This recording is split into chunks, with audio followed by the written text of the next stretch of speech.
Hello viewers, welcome to Expertises jobs. Today பார்த்தீங்கன்னா ஒரு சூப்பரான ஒரு ஜாபை பற்றி தான் பார்க்க போகிறீங்க. Artificial intelligence.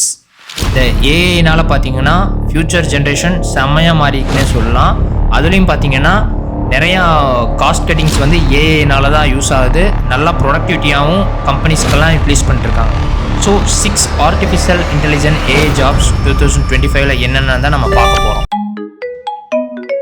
ஃபஸ்ட்டாக பார்க்க போகிறது ஆர்டிஃபிஷியல் இன்டெலிஜென்ஸ் இன்ஜினியர். இந்த ஏஐ இன்ஜினியர் என்ன பண்ணுவார்னு பார்த்தீங்கன்னா, ஒரு அப்ளிகேஷனை வந்து டெவலப் பண்ண முடியும். அதே மாதிரி ஒரு ஆர்கனைசேஷனுக்கு நல்லா எஃபிஷியண்ட்டாக ஒரு ஒர்க் பண்ணியும் அவங்க தர முடியும்னு சொல்கிறாங்க. ஸோ அதான் இந்த ஜாப் வந்து ரொம்ப டிமாண்டாக இருக்குது. இது எந்த மாதிரி டெவலப்மெண்ட்னு பார்த்தீங்கன்னா, ஒரு டூல்ஸு, சிஸ்டம்ஸு, ப்ராசஸ்ஸு இதெல்லாமே அந்த ஏஐ யூஸ் பண்ணி ஒரு ரியல் டைம் அப்ளிகேஷனை க்ரியேட் பண்ணுற மாதிரி இருக்கும். ஒரு அல்காரிதமை நீங்களே ட்ரெயின் பண்ணலாம், helping them to learn and perform better. இதனால் என்ன ஆகுது அப்படின்னா, கம்பெனிஸ்க்கு வந்து காஸ்ட் கட் ஆகுது, ப்ரொடக்டிவிட்டி இன்க்ரீஸ் ஆகுது, ப்ராஃபிட் வந்து இன்க்ரீஸ் ஆகுது. இதனால் ஆர்டிஃபிஷியல் இன்டெலிஜென்ட் ஏஐ இன்ஜினியர் நல்ல டிமாண்டாக இருக்குது. சேலரி பார்த்தீங்கன்னா 10 lakhs தராங்க. ரெண்டாவதாக பார்க்க போகிறது மெஷின் லேர்னிங் இன்ஜினியர்.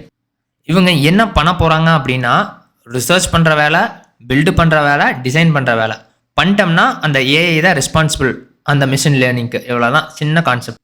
நீங்கள் என்ன மாதிரி வேலை இருக்குன்னு பார்த்தீங்கன்னா, ஆல்ரெடி எல்லா செட்டப் இருக்கும், அதை நீங்கள் மெயின்டெனன்ஸ் பண்ணுற மாதிரி இருக்கும். இன்னும் எக்ஸிஸ்டிங்காக சம் சேஞ்சஸ் எல்லாத்தையும் நீங்கள் பண்ணுற மாதிரி இருக்கும். இன்னும் சுருக்கமாக சொல்லப்போனால், ஆல்ரெடி எல்லா செட்டப்பும் வச்சுருப்பாங்க. உங்கள் டீம் மெம்பர்ஸ் கூட ஒரு கொலாபரேட் பண்ணிவிட்டு ஒரு புதுசான சின்ன சின்ன இம்ப்ரூவ்மெண்ட்ஸ் எல்லாம் பண்ணி டெவலப் பண்ணிட்டு அந்த ஏஐயை பவர்ஃபுல்லாக மாற்றுறதா உங்களோட வேலை. இதுக்கு எவ்வளோ சேலரி தராங்கன்னா 10 lakhs. தேர்டாக பார்க்க போகிறது டேட்டா இன்ஜினியர். இந்த டேட்டா இன்ஜினியர் என்ன பண்ணுவாருன்னா, அந்த சிஸ்டமில் இருக்கிற டேட்டாவை கலெக்ட் பண்ணுற வேலை, அதை ஆர்கனைஸ் பண்ணுற வேலை, அதை கன்வெர்ட் பண்ணி ஒரு யூஸ்ஃபுல் இன்ஃபர்மேஷனாக பண்ணுறது தான் அதோட வேலை. யாருக்குன்னா, ஃபார் டேட்டா சயின்டிஸ்ட்டுக்கு, business analyst and other data professionals to interrupt. அவங்களுக்கு வந்து நீங்கள் கலெக்ட் பண்ணி மேனேஜ் பண்ணி கன்வெர்ட் பண்ணி கொடுக்குறது தான் உங்களோட வேலை. இதுக்கு எவ்வளோ சேலரி தராங்கன்னா 9,20,500. ஃபோர்த்தாக பார்க்க போகிறது ரோபோட்டிக் இன்ஜினியர். ஸோ எல்லா ஃபீல்டுலேயுமே ஏஐ தான் பூந்து விளையாடிட்டுருக்கு. கண்டிப்பாக மெக்கானிக்கல் ஃபீல்டுலையும் அதே மாதிரி தான், ரோபோட்டிக் ஃபீல்டும் அதே மாதிரி தான். இதில் என்னென்ன பண்ணணுன்னா, ஒரு ரோபோட்டிக் அப்ளிகேஷனை நீங்கள் டெவலப் பண்ணுற மாதிரி இருக்கும் for many industries.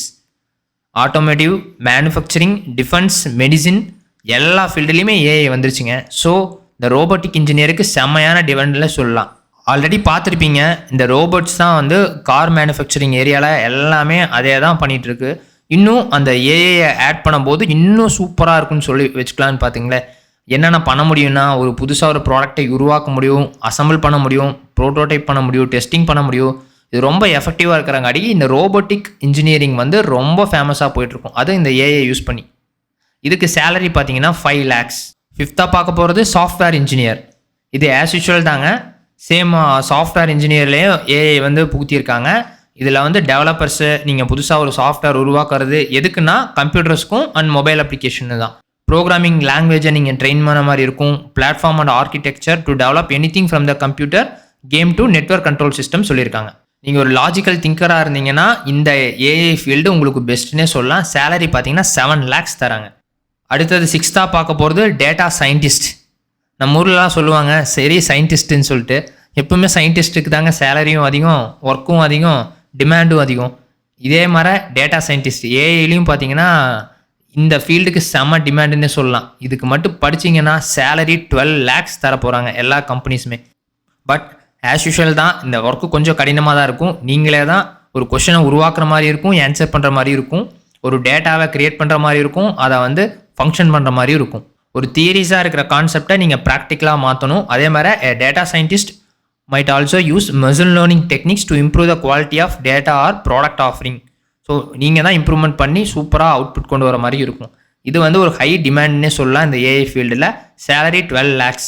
Okay viewers, upcoming வீடியோஸில் எப்படி ஒரு ஏஐ ஜாபில் நம்ம என்ரோல்மெண்ட் ஆகலாம், எப்படி ஒரு ப்ரிப்பரேஷன் பண்ணலாம், இந்த மாதிரி சூப்பரான அப்டேட்ஸ் நாங்கள் கொடுத்துட்டே இருப்போம். மறக்காமல் நீங்கள் எங்களோட எக்ஸ்பர்டைசர் ஜாபை சப்ஸ்கிரைப் பண்ணிக்கங்க. நன்றி.